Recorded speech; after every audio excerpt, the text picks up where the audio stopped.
mag-ayos tayo ng receiver. So walang sound yung TV, no? So wala siyang sound, wala tayong marinig. So akala ng may-ari sira yung TV.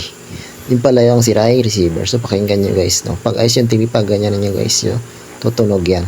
Pag ayos yung TV, tutunog ng ganyan.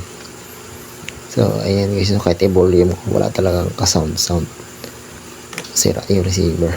So ang gagawin ko dito guys ay mag-jumper ako. I-jumper ko yung pula na yan. Tapos ikukunik ko doon para magka-sound. So yun guys, hanapan ko ng mag-jumperan para magka-sounds lang to. Itong receiver na to. Gagawaan ko ng paraan. So ganyan lang guys. Yan ang gagawin natin. I-jumper natin sa IC na yon na para magka-sound siya. So ayan. Hanapin natin ng para magka-sound siya. Ayan, puputulin na yung connection na yun dun sa board at magja-jumper tayo. Ayan guys, ayan, so connect natin, i-connect natin dun sa audio output nya. Ayan, dyan natin i-connect natin guys. Ayan, i-jumper natin.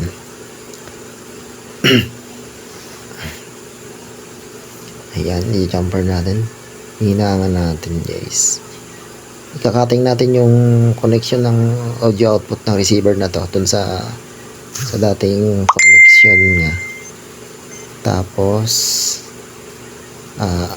magpanibago tayong connection, jumper tayo. Ayan guys, ganun lang. Ayan. Ayan guys. So ayan guys, okay na. Ganun lang gagawin.